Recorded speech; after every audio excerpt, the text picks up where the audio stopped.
మనకి వందనాలు. మీ అందరికీ నా వందనాలండి. ప్రభు మనకి ఈరోజు ఇస్తున్న వాగ్దానం తిమోతిలకు రాసిన పత్రిక మొదటి పత్రిక 6వ అధ్యాయము 10వ వచనం. ధనాపేక్ష సమస్తమైన కీడులకు మూలము.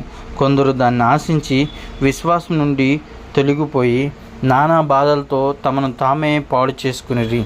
Praise lord.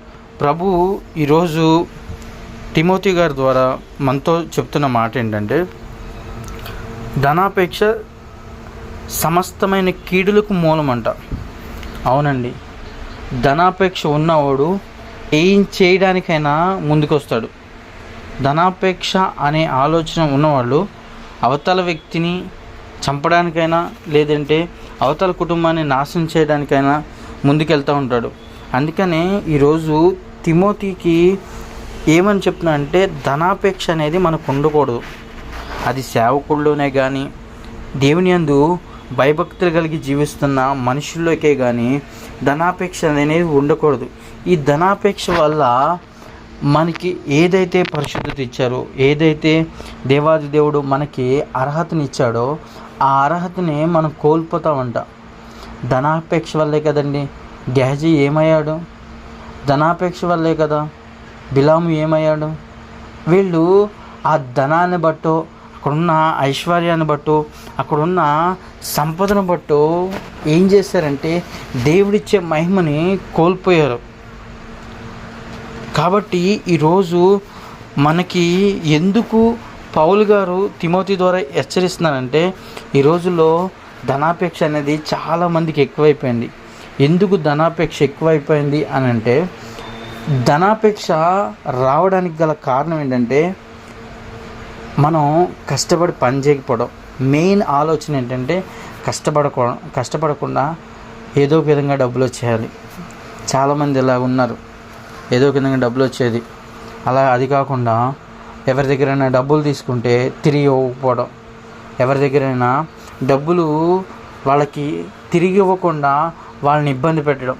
వీటి వల్ల ఏం చేస్తారంటే మోసం చేయడం అలవాటు పడిపోతూ ఉంటారు.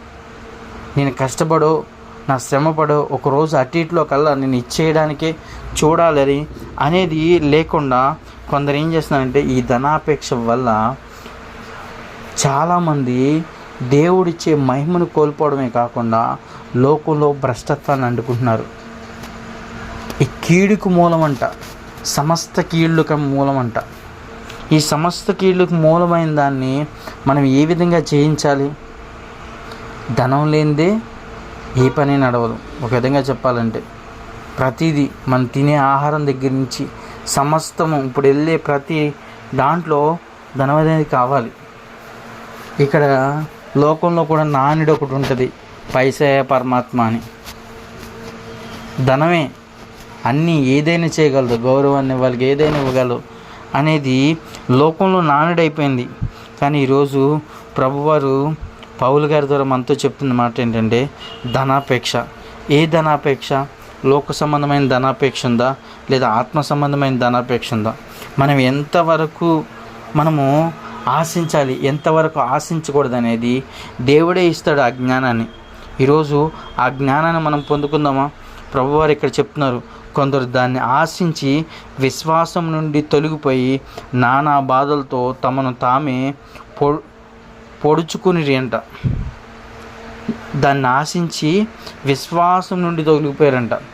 ధనాపేక్ష మనల్ని విశ్వాసం నుంచి తొలగిపోయే విధంగా చేస్తుంది. మనము దేవుని యందు భయభక్తులు కలిగి జీవిస్తున్నాం కదా, ఆ జీవితాన్ని నుంచి దూరం చేస్తూ ఉంటుంది. ఎందుకు దూరం చేస్తుందంటే, ఇది ఏదైనా చేయగలదు. ఈ లోకం ఎక్కువగా బంధించబడింది ఏంటంటే ధనాపేక్ష వల్లే. ఈ ధనాపేక్షను బట్టి చాలామంది తప్పుడు ద్రోవలకు వెళ్ళిపోతున్నారు. చాలామంది లోక పాపాలను ఆశ్రయిస్తూ ఉన్నారు. ఈరోజు నానా బాధల్లో మనం పడకుండా, తామే పొడుచుకోకుండా, మనంతటి మనమే పడకుండా మనల్ని మనం కాపాడుకుంటూ మనం ముందుకెళ్దాం గాక. ఆమేన్. పరిశుద్ధుడు, ప్రేమగల తండ్రి, ఘనమైన దేవ, కృపామయ, దయగలిగిన రాజా, రక్షక, నీకు వందనాలు, స్తోత్రాలు దేవా. ఇప్పటి వరకు మమ్మల్ని ఎంతగానో కాచి కాపాడావు ప్రభా. నువ్వు ఇచ్చే మహిమైశ్వర్యాన్ని, నువ్వు ఇచ్చే ప్రభా ఘనతని, నువ్వు ఇచ్చే అయా ధన్యతని ప్రభా మేము కోల్పోతున్నాం దేవా. ఈరోజు ప్రభా తిమోతి గారి ద్వారా మాతో చెప్తున్న, స్పష్టంగా మాట్లాడుతున్న మాట, ధనాపేక్ష సమస్త కీడులకు మూలమని సెలవిచ్చావు ప్రభా. అయా కొందరైతే ప్రభా ఆ ధనాపేక్ష వల్లే తప్పిపోయారు, పడిపోయారు ప్రభా, లోకంలో కలిసిపోయారు, నానా విధములైన బాధల్లోకి వెళ్ళిపోయారని ప్రభా నీ వాక్యం ద్వారా సెలవిచ్చావు ప్రభా. నీ చిత్తమైతే ప్రభా ఈరోజు ప్రభా మేము ఈ ఉదయాన్నే ఈ వాగ్దానం వింటుండగా ప్రభా మేము కూడా ప్రభా ఏ విధంగా జీవించాలో ప్రభా, ఎలాంటి ధనాపేక్ష లేకుండా ఏ విధంగా ఎదుర్కోవాలో శక్తిని, జ్ఞానాన్ని, కృపని ప్రభా ఈ వాక్యం యూట్యూబ్ ద్వారా వింటున్న వారే కానీ ప్రభా, బయట నుంచి వింటున్న వారే కానీ ప్రభా, సమస్తము ప్రభా మేలుకై సమకూడి జరిగించండి దేవానికి వందనాలు, స్తోత్రాలు దేవా.